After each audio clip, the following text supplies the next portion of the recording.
नाजरीन अब रुख करते हैं अटक की तरफ, जहां से हमारे district bureau chief Altaf Hussain Tahir की खसूसी रिपोर्ट के मुताबिक आरपीओ रावलपिंडी बाबर सरफराज अल्पा की अटक में खुली कचहरी, क्राइम मीटिंग और मुख्तलिफ थाना जात का visit. Regional police officer Rawalpindi Babar Sarfaraz Alpa ने डीपीओ अटक सरदार मुरायन खान के हमरा थाना सदर अटक में खुली कचहरी का इनेकाद किया, जहां शहरियों के मिसाल सुने गए और मौके पर अहकामात जारी किए गए।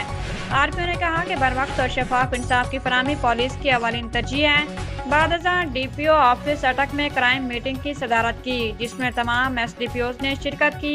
आरपीओ रावलपिंडी ने हदायत की कि संगीन मुकदमात खसूसन कत्ल के केसेस को जल्द निपटाया जाए, जबकि इश्तिहारी मुजरिमान, मंशियात फरोशों, कबा खानों और जुए के अड्डों के खिलाफ कार्रवाइयों में मजीद तेजी लाई जाए। आरपीओ रावलपिंडी ने थाना सिटी हसन अब्दाल और थाना सदर हसन अब्दाल का विजिट भी किया।